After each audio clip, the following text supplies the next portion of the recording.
सभी भाई बहनों को सिस्टर रीना की तरफ से एक बार फिर से जय मसीह की। मेरे प्रियो, एक बार फिर से मैं आपके बीच में परमेश्वर के सुंदर वचनों को लेकर आई हूँ और मुझे आशा है और विश्वास है कि ये वचन आपको बहुत अच्छा लगेगा और आपको आत्मिक उन्नति का कारण बनेगा। क्योंकि परमेश्वर का वचन जो है, परमेश्वर का आत्मिक वचन जो है, वो किसी भी तरीके से वो बेकार नहीं जाता है। और बाइबल कहता है कि ये जो शहद से भी मीठा वचन है, और आज मुझे विश्वास है कि इस वचन को आप सुनते ही मिठास से भर जाओगे। आइए हम वचन को देखेंगे, हमारे साथ निकालेंगे लुक्का की इंजील उसका 3 अध्याय उसके 9 पद को देखेंगे।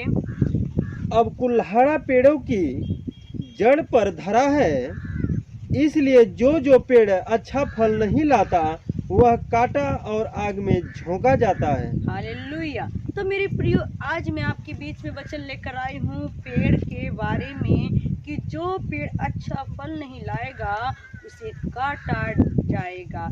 यहाँ पर वचन में लिखा हुआ कि कुल्हाड़ा जो है पेड़ की जड़ पर रखा हुआ है। मेरी प्रियो, आज मैं इस जगह पर आई हूँ और आपके सामने एक पौधा दिखाई दे रहा है जो आधा सूखा हुआ है, आधा हरा है। अब देखिए, इस पौधे से हम क्या देखते हैं कि इस पेड़ को आधा जो सूख गया है, आधा हरा है। और वचन क्या कह रहा है यहाँ पर कि जिस पेड़ में फल नहीं होगा उस फल के जड़ पर कुल्हाड़ा रखा गया है।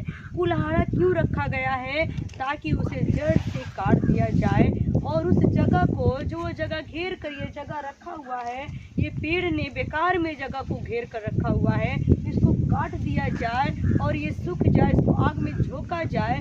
ये किसी काम का नहीं है और ये जगह जब खाली हो जाएगी तो इस जगह पर हम एक दूसरा पेड़ लगाएंगे जिस पेड़ से फल लगेगा। आज मैं इस वचन को आपको बताना चाहती हूँ, इस वचन से मैं क्या शिक्षा प्राप्त होती है। खास करके मेरे प्रियो, परमेश्वर का कलाम कहता है, प्रभु का वचन हमको बताता है, जो गलातियों 5 में हम लोग देखते हैं, वहाँ गलातियों 5 में लिखा हुआ है किस तरीके से परमेश्वर कहता है कि इसी प्रकार से तुम भी आत्मा के फल लेकर आओ।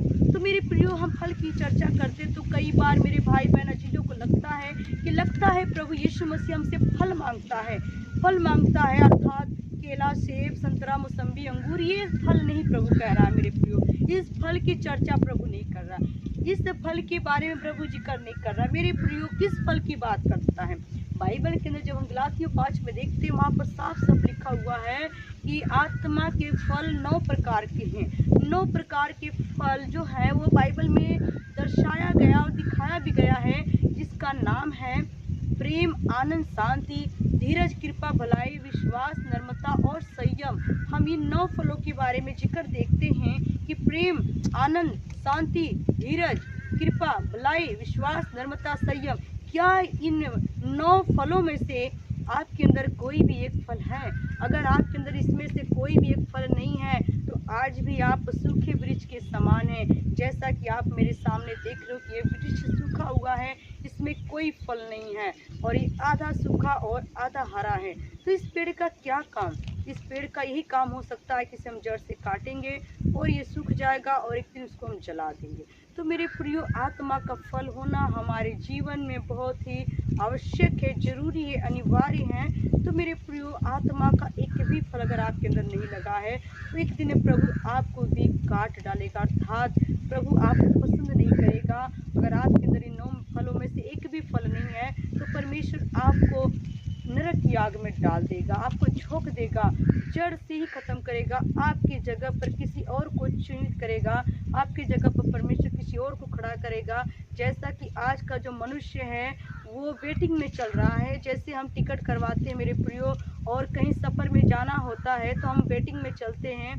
तो वेटिंग में चलते हैं तो अगर एक जो भाई अगर टिकट को कैंसिल करता है उसकी जगह पर हम बुक हो जाते हैं। इसी तरीके से परमेश्वर का राज्य भी है। अगर आप प्रभु में चलते चलते अगर सही ढंग से नहीं चल रहे हैं, आपका जीवन सही नहीं है, आपके जीवन में आत्मा का फल नहीं है, तो आपकी जगह पर परमेश्वर किसी और को खड़ा करेगा। लेकिन प्रभु का काम नहीं रुकेगा, आपकी जगह प्रभु किसी और को चुनेगा जो फल लेकर आए। तो मेरे प्रियो, हमने वचन में देखा कि जड़ पर कुल्हाड़ा रखा गया है, जो पेड़ फल नहीं देगा उसे वह जड़ से काट डालेगा। तो मेरे प्रियो, क्या आपके जीवन में आत्मा का फल नहीं है तो फल को लगाने की कोशिश करें, फल को अपने अंदर लें। आत्मा के 9 फल जो प्रेम, आनंद, शांति, धीरज, कृपा, भलाई है, उसे अपने अंदर लगे रहने दें ताकि प्रभु आपके फल को कामयाब होने दे। आपको प्रभु खाद डाले, सींचे और छांटे ताकि आप फलवंत हो जाए।